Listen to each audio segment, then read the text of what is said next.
سلام دوستای قشنگم، خیلی خوش اومدید به کانال یوتیوب من. تو این آموزش قراره 2 شمع دریایی خیلی جذاب و کاملا متفاوت با هم دیگر رو اینجا براتون آموزش بدم. برای این شمع نیاز داریم به یک دونه شات بتونی که من اینجا طرح صدف رو انتخاب کردم و نیاز داریم به فتیله پایه‌دار. فتیله رو داخل ظرفم فیکس میکنم. من اینجا از چسب حرارتی استفاده کردم که کاملا داخل ظرف بتونیم بچسبه. اضافه فتیله رو با قیچی برش میدم و نوبت آماده کردن پارافینه. من از رنگ آبی آسمانی برای پارافینم استفاده کردم. داخل یک لیوان 1 بار مصرف کاغذی مقداری از رنگ مکعبی رو میریزم و پارافین 1% سنگین رو که ذوب کردم با دمای 80 درجه داخل ظرفم میریزم و عملیات رنگسازی رو انجام میدم. اینجا من با سیخ چوبی پارافین و رنگ رو کاملا با هم مخلوط کردم، اما چون رنگم کم رنگ بود مقدار دیگه ای از رنگ مکعبی رو بهش اضافه کردم تا رنگ من پررنگ تر بشه. اگه تا اینجای ویدیو رو دوست داشتی حتما این ویدیو رو لایک کن تا بریم سراغ ادامه آموزش. اینجا به هم زدن ادامه دادم تا دمای پارافینم یکم بیاد پایین و رنگم کاملا حل بشه. مقداری از اسانس رو داخل پارافین اضافه میکنم. نکته مهم اینه که موقعی که اسانس رو داخل پارافین اضافه میکنید دمای پارافین باید بین 65 تا 70 درجه باشه. اگه دمای پارافین بالاتر از این مقدار باشه اسانس تبخیر میشه.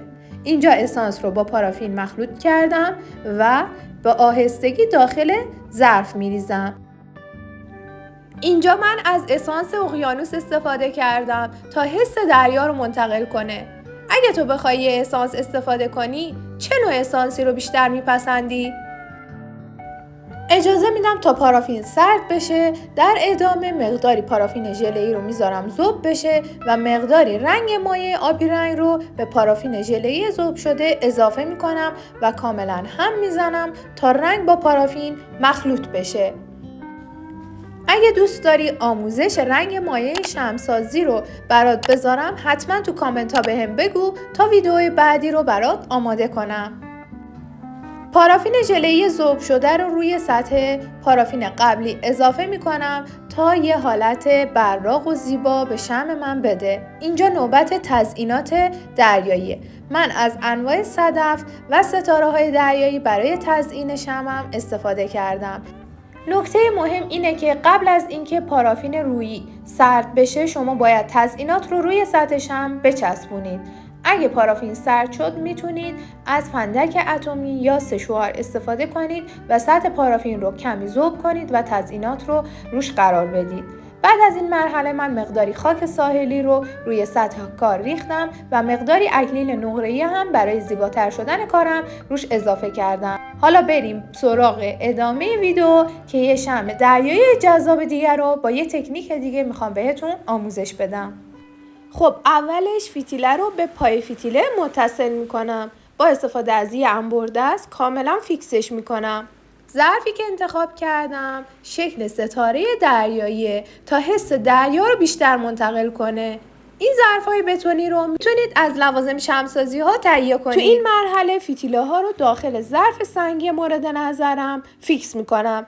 برای این کار از چسب 2 طرفه استفاده کردم و داخل ظرفم فیکسشون کردم. راه‌های دیگه‌ای هم برای فیکس کردن فتیله ها وجود داره که شما میتونید با چسب حرارتی هم این کار رو انجام بدید.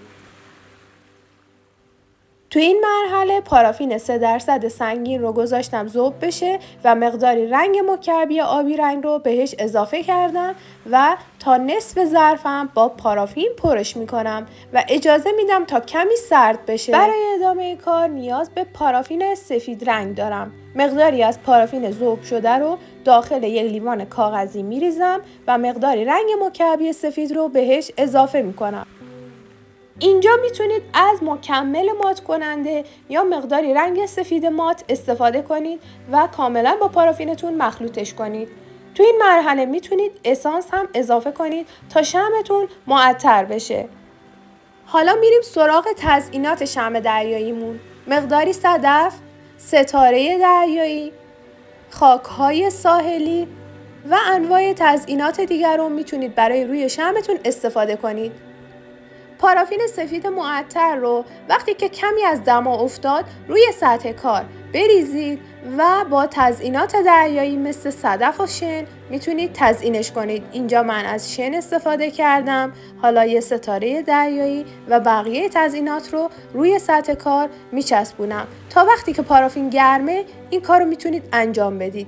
اما اگه جایی از کارتون سرد شده بود و صدف ها روی کار نچسبیدن، دوباره میتونید با گرفتن فندک اتمی یا سشوار تزیینات رو کاملا روی سطح کار بچسبونید. بعد از جایگذاری صدف ها قراره یه کار خفن روی شمعمون انجام بدیم. حتما تا ادامه ویدیو همراه من باش. پارافین سفید جامدی که داخل ظرف مونده بود رو با یک چنگال کاملا هم میزنم تا یه حالت خامه‌ای بگیره. اینجا قراره کف روی ساحل رو برای روی شمعم آماده کنم. پارافین خامه‌ای رو مابین مرز ساحل و دریا میریزم. از شمع زیبای دریایی ما امیدوارم از این آموزش خوشتون اومده باشه. حتما کانال رو سابسکرایب کنید و منتظر ویدیوهای خفن بعدیمون باشید. ممنون میشم که نظراتتون رو راجع به آموزش ها تو کامنت ها برام بنویسید.